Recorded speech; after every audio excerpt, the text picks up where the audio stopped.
Bom dia a todas e todos. Espero que estejam aí todo mundo muito bem. Vamos aí para mais uma aula, né?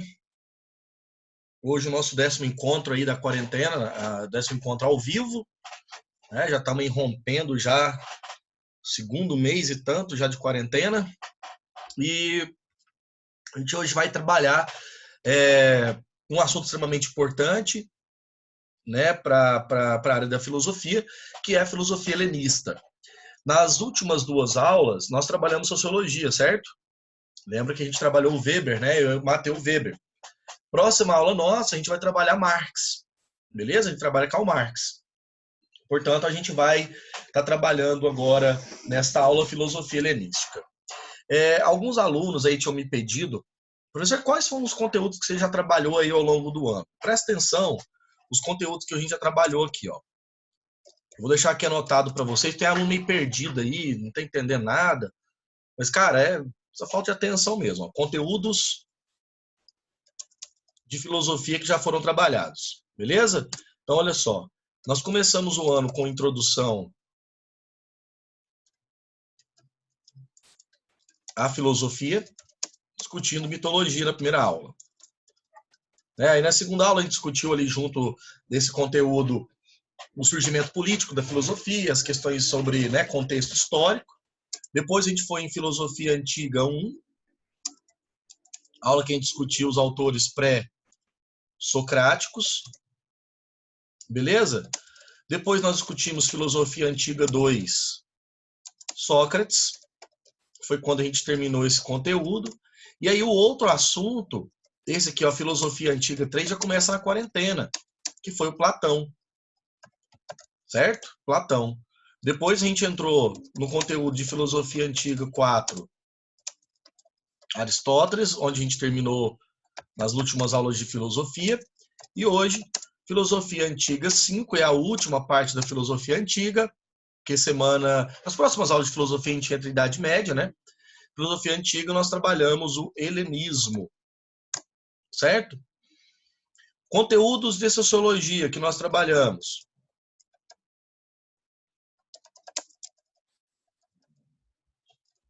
Primeira aula, introdução à sociologia. Falamos sobre o contexto de surgimento da sociologia, modernidade, etc. Fomos em sociologia positivista, com Auguste Comte. Fomos em sociologia clássica 1, Emile Durkheim. Sociologia clássica 2, terminamos semana passada, Max Weber e o método compreensivo, né? Semana que vem, o próximo conteúdo, Sociologia Clássica 3, Karl Marx. Próximo conteúdo da área de Sociologia, beleza? Então, esses são os assuntos que nós trabalhamos até agora. Avançamos muito bem, tá? Assim, esse negócio de a gente estar dividindo uma semana, né, uma aula e outra, cara, tem facilitado bastante para mim, porque a gente está andando bem nos conteúdos aí. E lembrando que todos esses materiais que você tem aqui foi enviado lista, tanto lá no site da escola, no começo, lá antes da quarentena, quanto agora, tá? Tudo isso aqui tem material que foi enviado para os senhores. Beleza? Para os alunos que não têm, olha o que eu vou fazer aqui no bate-papo. Fala assim, professor, eu nunca baixei, eu não tenho, eu perdi essas listas, vou fazer uma coisa que geralmente eu não faço. Não está formatado. Então, não está no formato que geralmente a escola encaminha para os senhores. Então, eu vou enviar aqui para vocês no bate-papo todas as listas da quarentena, tá? Vou encaminhar como anexo aqui para vocês as listas da quarentena. Me dão só um prazo aí para eu já ir enviando aqui. Os alunos que conseguirem abrir pelo computador aí e quiser, envia no grupo da sala, tá? Ajuda os coleguinhas aí que não conseguiram. Ô, caceta. Aguenta aí um minutinho, gente. Manda recado aí agora não, senão vai desorganizar aqui. Espera aí. 4, 5, 6. Tô mandando tudo em PDF, tá? 7.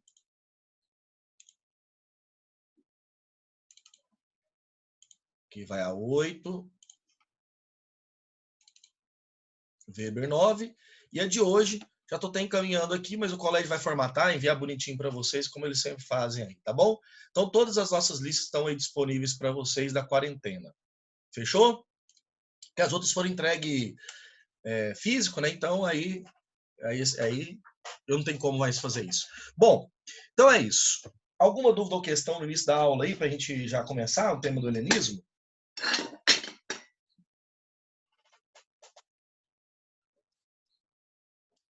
Pode ir?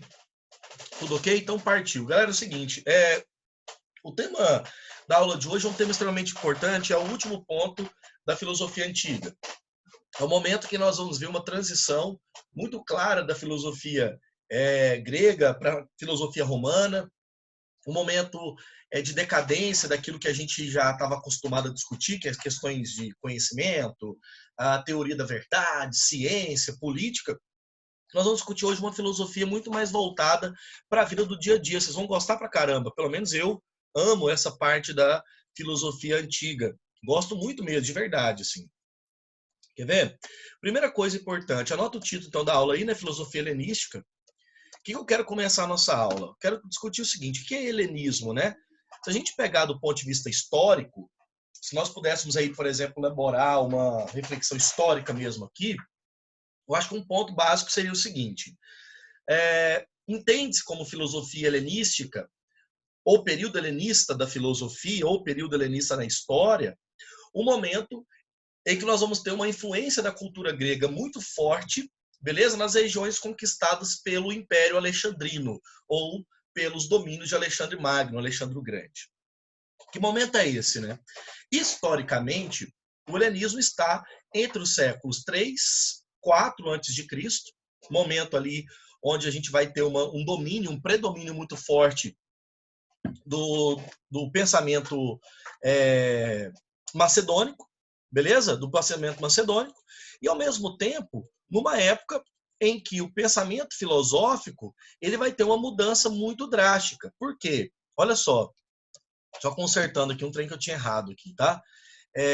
A gente tem, dentro desse período helenístico, uma época bastante interessante. Por que interessante? Porque é a seguinte: depois da Guerra do Peloponeso, guerra que os gregos travaram entre si, né? Vocês devem se lembrar aí que foi um momento bem drástico da história da Grécia, fragilizou, né, politicamente, militarmente, os territórios gregos.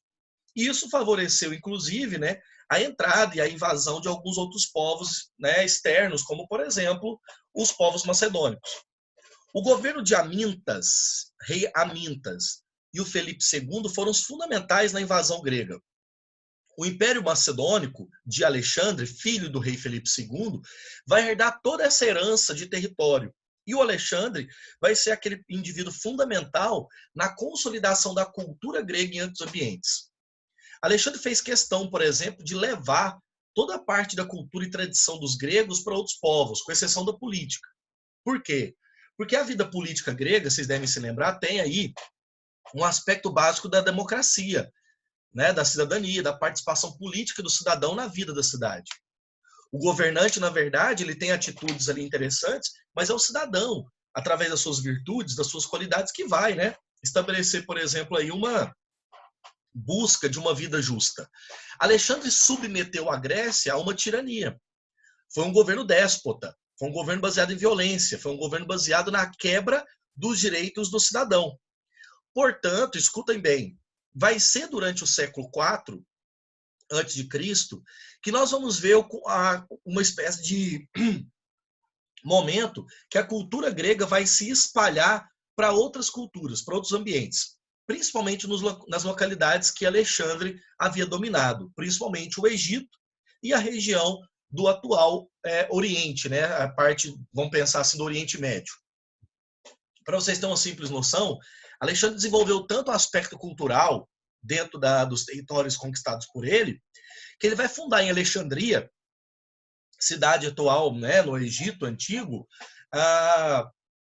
uma biblioteca, que na verdade era um grande museu, era na verdade um grande centro que tinha anfiteatro, jardim zoológico, beleza? Observatório, templo religioso, e que ali vai concentrar a maioria das grandes obras da filosofia clássica. Inclusive, o grande acervo da vida de Aristóteles, que Aristóteles conseguiu no Liceu, foi levado para esta região da Alexandria. E é interessante porque o que eu quero que vocês entendam dessa aula é que o período helenista é uma época, galera, de sincretismo cultural, de mistura.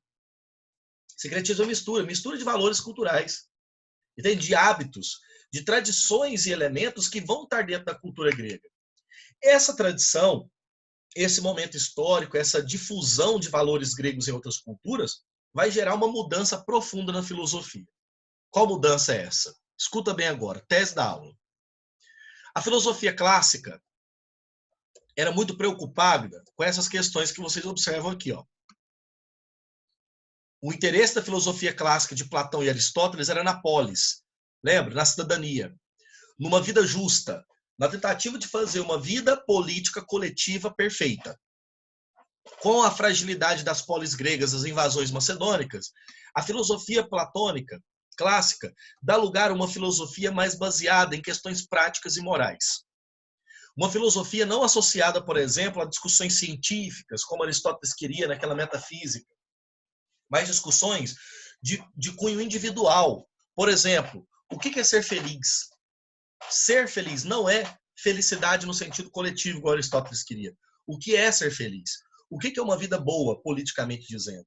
Vai ser justamente nessa conjuntura, nesse momento, que a Grécia Antiga vai fazer o que a gente conhece hoje como filosofia helenística. O momento em que nós vamos ter novas filosofias, procurando, na verdade, estabelecer uma diferença bem clássica. Por que eu falo que é uma filosofia eclética?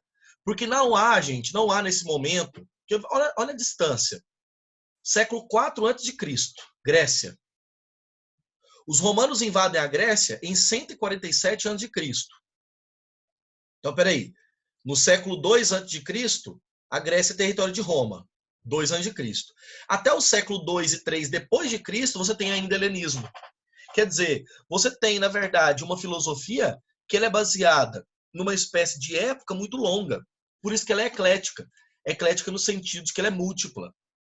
Quais são as correntes do pensamento... Eita, gente, apareceu um trem aqui. Cliquei aqui, peraí. Aguenta aí. Aí, saiu.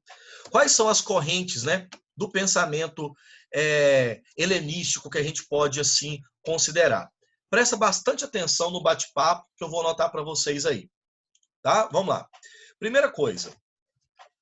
O helenismo, ele é subdividido em duas. Helenismo. Helenismo grego, beleza? Que tem como as principais escolas filosóficas o cinismo, o ceticismo,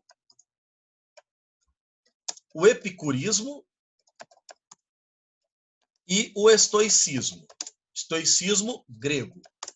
Beleza? O helenismo romano,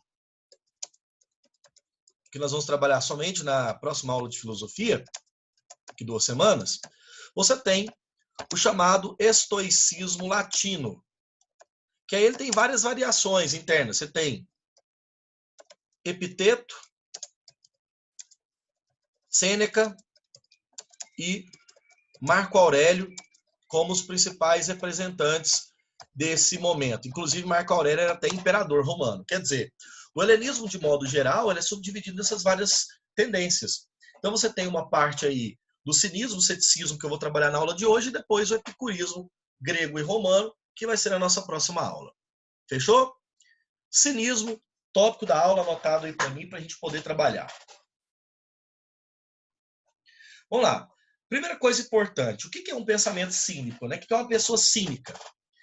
Geralmente, hoje, a gente associa o termo cínico a uma pessoa que é debochada, que finge muito, né? Uma pessoa que é irônica. E, por incrível que pareça, mesmo que hoje isso seja um adjetivo mais simplista, mais simplificado, o cinismo na Grécia tem essas características. Nós vamos ver dois autores aí, Antístenes e Diógenes, que são as figuras cínicas. Antístenes era um discípulo de Sócrates. Antístenes era um discípulo de Sócrates. Amigo pessoal, inclusive, de Sócrates, concordava com a sua ironia, etc. Só que Antístenes elevou a ironia que Sócrates ensinou ao mais alto grau. Você lembra que o Sócrates usava a ironia na crítica, né, dos supostos sábios, fazendo aquelas perguntas e tal. A ironia do Antístenes não. A ironia do Antístenes estava muito mais além. Estava numa forma de debochar das convicções morais dos indivíduos. Deboche das convicções morais, uma crítica radical nos valores. O cinismo de Antístenes não teve grande repercussão justamente porque a época era uma época de domínio platônico. Mas, posteriormente, o Diógenes, que foi um seguidor literal, um seguidor assíduo, né, do pensamento de Antístenes, levou a filosofia cínica a um grau mais alto. Inclusive, entre os cínicos, Hércules, né, que seria um membro da mitologia, das histórias da tradição grega, era uma espécie de herói a ser espelhado. Por quê? Não sei se vocês se lembram, mas Hércules era valente, autossuficiente, livre. Filho de Zeus, porém crítico, né? Um cara que nunca se rebaixou às vontades e aos desígnios de Zeus. Inclusive foi Hércules que libertou na mitologia Prometeu, depois que Zeus tinha condenado ele a ficar acorrentado em aquela águia, bicando suas vísceras. Hércules era imitado no sentido de Hércules ser livre, uma pessoa autônoma, entende? Crítico e profundo. E é justamente nessa concepção que a filosofia cínica ela é admirável. Admirável por quê?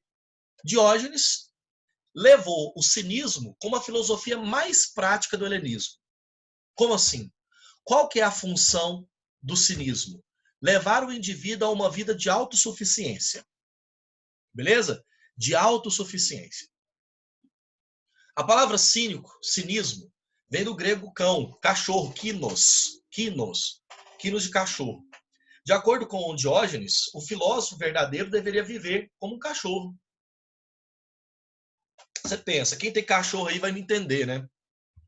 O que é viver como um cachorro? O que um cachorro mais faz? Fala para mim. Fala as características assim de exercício de um cão. O que um cão faz? Dormir e comer? Dormir e comer.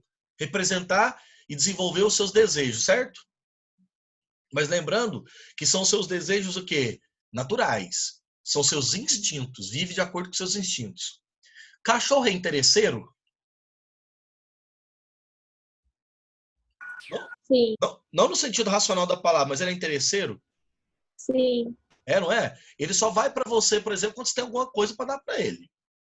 Quando é um colo, não é? Quando é, por exemplo, alguma coisa boa, o cachorro não fica te mendigando afeto, não. O cachorro fica lá no canto dele. Nesse momento agora, você está tendo sol na sua casa, ele está tomando sol, com a barrigona para cima. Né? Quer dizer, viver como um cão é viver de maneira cínica. Para a vida ser feliz, diz Diógenes, basta nós termos controle de autonomia sobre a nosso próprio governo, nossa própria vida. Autossuficiência, autarquia. A filosofia de Diógenes é uma forma de viver. Não é uma filosofia teórica como Aristóteles. É uma filosofia de viver. Por isso que Diógenes é uma figura admirável. Vivia num barril de madeira em praça pública, beleza? Em praça pública, completamente nu. Às vezes com um pano sobre o corpo para se proteger do frio, etc. E fazia como um cachorro. Vivia uma vida cínica, uma vida de desprezo às convicções morais. A grande crítica do cinismo que a gente tem que aprender é que o cinismo ataca a moralidade, o aspecto moral. Não é simplesmente a pessoa, mas o ataque à moral. Por exemplo, de acordo com o Diógenes, a vida simples, apática, indiferente ao luxo, à riqueza exterior, às questões relativas, por exemplo, àquilo que é artificial, elas são desprezíveis. A vida necessariamente, né, que nós devemos nos preocupar é a vida relacionada sempre a uma estrutura natural. E Diógenes tem algumas frases, alguns acontecimentos da sua vida que são formidáveis. Vou narrar 4 histórias bem rápidas de Diógenes. Uma primeira, Diógenes estava com Aristippos de Cirene, filósofo, né, platônico, da época do Platão ali, que pertencia à academia. Aristippos de Cirene viu Diógenes ali se alimentando daquele prato de lentilhas que ele sempre comia. Imagina coisa sem graça, né? Lentilha tem gosto de parede. É igual comer ervilha, não é bosta, né? Comer trem ruim sem graça. E aí, tá ali Diógenes se alimentando de lentilhas. Aristippos passa, vira para ele e fala: se aprendestes a bajular o rei, não precisaria reduzir sua alimentação a um prato, a um mero prato de lentilhas. Diógenes olha para ele, irônico, como sempre foi, responde: e se tu aprendestes a te satisfazer com um prato de lentilhas, não precisarias bajular o rei. Ou seja, né, você aprendesse a viver de maneira livre e autossuficiente, não precisava ficar puxando o saco dos outros. Pá, já deu um coice no cara, o cara foi embora. Segunda ocasião, é o que narra essa imagem do Diógenes Alexandre, né? Que é o do Nicolas André Monsignor, que é um francês, que pintou essa tela, representando uma ocasião em que Diógenes tomava sol pela manhã, como sempre fazia, e de repente ele sente ali nos olhos uma sombra na frente dele, ele acorda, se abre o olho, está na frente dele a figura de Alexandre Magno. Alexandre, beleza? Que era simplesmente ali, né, o imperador e tal. Alexandre vira para ele e fala para ele pedir o que ele quisesse. Peça para mim o que você mais deseja. Riqueza, dinheiro, terra, poder. Diógenes, no deboche completo, vira para ele e fala: só quero que saia da frente do sol. Meu único desejo é que não me atrapalhes. Ou seja, ele debochou até da figura do imperador, que era muito autoritário. Uma terceira ocasião, Diógenes foi convidado para um banquete. Naquele banquete ali, etc., né? Então, se alimentando e tal, Diógenes recebe, né, um conjunto de pessoas que começa a jogar para ele ali, como é que eu posso dizer, pedaço de comida, restos e tal, chamando ele de cachorro.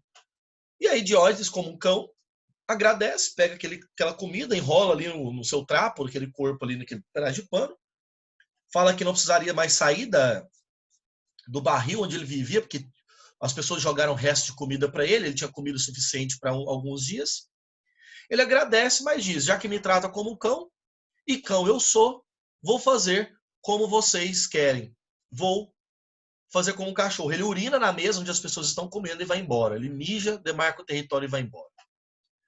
A última história, e essa é mais traumática, se você aí é morador do balneário, cadê a galera do balneário aí? Cadê a galera do Recanto do Bosque?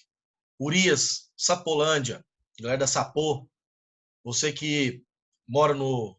Opa, Urias, vixi, ó, a galera aí, tá tudo online aí, ó. Só os bichos sinistros, né? Só os Juliette com chinela Kenner, né não? Motoquinha fantasma, ó. Então, você aí que já morou nessa região sabe que você não pode fazer isso. Quer ver? Diógenes, numa ocasião, ele cuspia perto das pessoas. Ele ficava cuspindo perto das pessoas que ele odiava, que ele sentia deboche, né? Sentia asco. Começava a cuspir perto. As pessoas achavam aquilo muito nojento. De fato é, né? E uma pessoa vira para Diógenes e fala: por que cospe no chão? Né? Diógenes vira e cospe na cara da pessoa. A pessoa, mas por que cuspiu em mim? Ele vira e fala: encontrei um lugar mais fútil que o chão para poder cuspir a sua cara. Olha que coisa bonita, né? Você fazer isso, você vai levar a facada, né? As pessoas vão guardar uma faca aí no seu bucho, beleza? Nas suas lombrigas aí. Então, pode fazer isso não. Deboche da moral. Vamos nas dúvidas aí. Professor, repete o conceito de autarquia, por favor. Sim, autarquia significa autossuficiência, liberdade própria. Poder de decidir sobre a sua própria vida sem a direção de outra pessoa, né? Diógenes não segue a vida de ninguém. É um filósofo admirável nesse sentido. Sabe por que ele vivia dentro de um barril, né? Que para ele nada poderia ser melhor do que ter uma vida sem propriedade. Porque as pessoas que têm propriedade são propriedades das próprias coisas. Olha que doido! As pessoas que têm propriedade são propriedades das próprias coisas. Ou seja, você acha que eu sou dono desse celular? Sou nada, o celular que é dono meu. Entende? Da casa, do meu carro, etc. Quer dizer, viramos, na verdade, propriedades das propriedades. Fechou? O que isso te lembra? Não te lembra o filósofo Chaves? O personagem Chaves? Pois bem, é isso que eu quero te mostrar aqui agora, num videozinho rápido do professor Mário Sérgio Cortella. É tempo para o conhecimento, como diria o Mário Sérgio Cortella. Deixa eu te mostrar um vídeo aqui. Rapidão aí, dá só um minutinho para mim.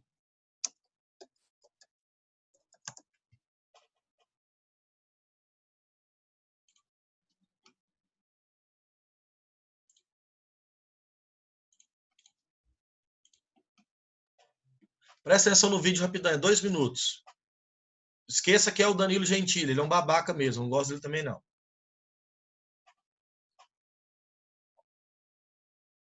Você e sua equipe têm trabalho para entregar. Com Monday.com é fácil, legal e simples.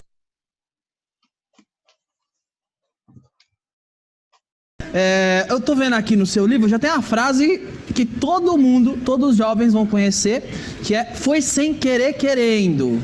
Que é uma frase bem chaviniana. Em que contexto essa frase está no livro? No contexto da discussão sobre ética. Você tem que lembrar que o Chaves, a personagem da TV, ele é alguém que se inspirou num pensador clássico chamado Diógenes. Você sabe que Diógenes é um filósofo grego pós-socrático que morava num barril. Tal como Sócrates viveu fora, solto na praça discutindo, e o Chaves mora num barril, Diógenes, que era alguém da escola cínica na filosofia, morava num barril e vivia nu. Aliás, porque ele não tinha propriedade alguma para não ser propriedade de nada. Se você já observou na série do Chaves, ninguém tem animal de estimação naquela vilinha. Porque o único ser ali que é um animal de estimação é o próprio Chaves. Segundo, é o único que é livre. Ele é o único que é livre. Ele é o único que pode dizer o que quer. Ele não tem nada a perder. E essa frase, "foi sem querer querendo", ela é uma frase cínica. Não sei se sabe, provavelmente sim. Cínico vem do grego cachorro. Kinos, significa cachorro. Por isso, se diria que alguém é cínico quando ele vive como um cão, solto por aí. E o Chaves, com o qual você brincou, como "foi sem querer querendo", ele é alguém que vive como um cão naquele lugar. Mas, repito, é o único que é livre. Desse ponto de vista, ele é admirável. Que demais, que demais. E quando você escreveu "sem querer querendo" aqui no seu livro, você pensou no Chaves mesmo ou só na frase cínica? Sem dúvida, inclusive porque o cinismo, você pode olhar tanto no Chaves... Para ensinar filosofia, você tem que partir da realidade das pessoas. Por exemplo, eu posso discutir a escola cínica tanto falando do Chaves, com um jovem hoje, como eu posso cantar Lady Gaga, Poker Face. Porque o que é Poker Face senão a cara cínica? Aquela em que você coloca no rosto algo que você finge. É o blefe. Exatamente. Essa ideia, ela cria uma ponte, porque a filosofia, ela não pode ser colocada como uma coisa inatingível. Claro que eu não posso fazer um pensamento raso, banal, superficial, mas eu não posso também criar pontes, deixar de criá-las com o jovem hoje. Por isso, sim, pensei no Chaves. Senhores, é o seguinte, uma das questões aí que eu queria ter mostrado para vocês, justamente nessa fala do Mário Sérgio Cortella, é justamente porque ele tem essa entrevista dele aí no programa desse babaca aí, do Danilo Gentili, mas é uma entrevista que ele vai falar muito de uma obra dele, qual é a tua obra, um livro interessante do Mário Sérgio Cortella, eu indico esse livro para vocês, Inquietações Propositivas sobre Gestão, Liderança e Ética. Eu deixei aí, Mário Sérgio Cortella é um professor da PUC de São Paulo, ele é aí juntamente do Clóvis de Barros Filho, do Pondé, do Leandro Carnal, algumas figuras públicas, intelectuais mais famosos aí no Brasil, que ganham muito dinheiro com palestras. No YouTube tem centenas de palestras desses caras, tá? E eles publicam livro igual, por exemplo, Faz Calor em Goiânia, toda hora, Então, são obras boas aí. São obras de inspiração estoica, de inspiração helenista, que nós veremos mais adiante. Próxima corrente do pensamento aí, para mim, bota aí para mim, ceticismo. Beleza? Ceticismo. Ceticismo foi uma filosofia, uma corrente, no mesmo período, então nós estamos na mesma conjuntura aí, do pensamento cínico, foi fundado pelo grego Pirro de Elis. que nasceu na região do Peloponeso, na cidadezinha de Elis, e foi um filósofo bastante curioso, porque ele introduziu uma radicalização do relativismo que estava presente nos sofistas. Então, o ceticismo produziu uma radicalização do pensamento relativista dos sofistas. Você deve se lembrar, Sócrates era sempre muito claro, né, nas suas críticas aos sofistas, muito radical. Sócrates defendia a noção de conhecimentos universais, de valores morais éticos, né, princípios universalistas. E, curiosamente, na época de Pirro, veio uma crítica muito pesada a essa escola tradicional do socratismo e do platonismo, que acredita em verdades universais. Platão mesmo falava da beleza em si, da verdade em si das coisas, do mundo inteligível, né? Pirro propôs uma filosofia que fosse completamente contrário, mas completamente contrário contra os seus seguidores. Desculpa, foi mal. Completamente contrário ao pensamento platônico, aquele pensamento de verdade universal de todas as coisas. Isso fica muito evidente e claro nas propostas de Pirro de Elis sobre conhecimento, moral, vida cotidiana. O que nos deixa angustiados cotidianamente, né? Não sei se vocês têm, mas eu particularmente tenho bastante. Eu tenho muita angústia em relação, por exemplo, a questões de sabedoria, de verdade, ciência, conhecimentos supostamente verdadeiros ou não, existem ou não existem.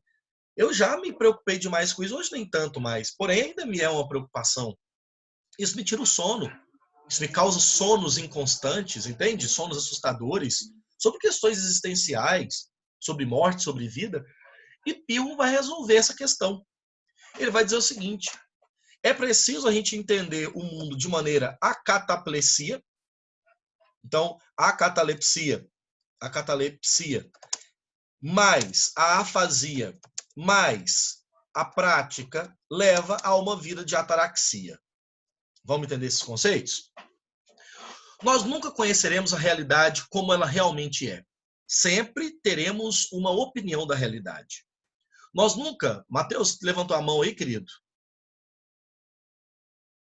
Pode ligar seu áudio e ficar à vontade.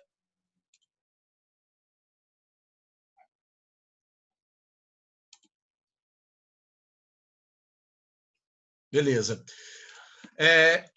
A catalepsia é a ideia de que nós nunca conheceremos a realidade de maneira perfeita. Nunca saberemos tudo de física, tudo de química, de matemática, nada das ciências completamente. Nosso conhecimento ele será sempre um conhecimento particular, uma visão da realidade. Como nós nunca acessaremos a realidade tal qual realmente ela é, a catalepsia é a ideia de que nós nunca teremos nada mais do que opiniões. As verdades são convenções. Verdades são convenções. Ou seja, todo tipo de verdade que a gente acredita, que a gente defende, que a gente sai loucamente por aí, são convenções. Ou seja, convenções são algo artificial, né? Algo que é inventado. A realidade em si, nós nunca acessaremos ela de maneira perfeita. Nunca teremos a verdade. Portanto, se não teremos a verdade, devemos ter a capacidade de suspensão intelectual. O que muitos autores vão chamar de afasia. Beleza? Suspensão intelectual é a atitude que nós temos, por exemplo, de tentar considerar que a realidade ela só pode ser considerada, por exemplo, uma espécie aí de opinião. Então, para que me importar, por exemplo, para que me importar com questões relativas a uma espécie de conhecimento verdadeiro? Para que defender ideias, sendo que tudo é uma mera opinião?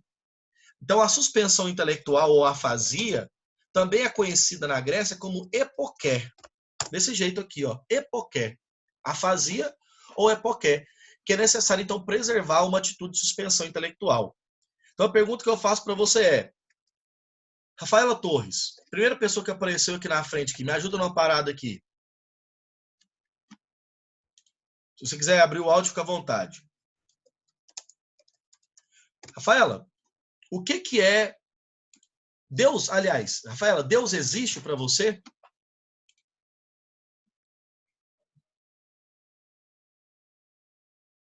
Rafaela?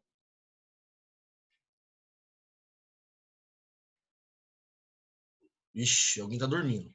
Líbria, você tá aí, minha filha? Tô aqui. Opa, que susto. Líbria, então me diz o seguinte.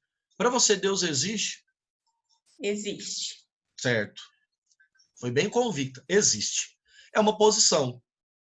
Se eu digo Deus não existe, é uma outra posição. Isso, nenhum de nós dois é cético. O que seria o cético? Aquele que abre mão de qualquer posição da realidade. Defenderia a época a suspensão completa dos juízos e da sabedoria. Isso seria não simplesmente teórico, mas aplicado na vida geral. E isso nos levaria a um estado de tranquilidade da alma. Então, Líbia, levaríamos a nós a uma discussão de que, se as pessoas estão debatendo se Deus existe ou não existe, o cético não se importa. O cético estaria completamente ausente, entende? De posição direta, clara e definida sobre o assunto. Então, o cético, na leitura dos pensamentos aí, como é que eu posso falar, religiosos, seria uma espécie de agnóstico. Deus existe ou não existe? Não sei. Ausente dessa posição. Diferentemente de um ateu, diferentemente de um cristão, que tem posições opostas. Compreende? Qual a discussão ética que levanta o pensamento desses autores? Será que a afasia ou epoqué, suspensão intelectual, seria, na verdade, um problema moral quando, por exemplo, ocorre uma violência ou uma atitude de desigualdade? Será que essas pessoas estariam corretas? Estaria certo, por exemplo, falar de afasia, etc., sem entender, por exemplo, aí, considerações morais? Essa é uma questão. Esse é o pensamento de Pirro. A ataraxia é alma imperturbável, alma tranquila, sem perturbação, sem preocupação. Beleza? Dúvidas e questões?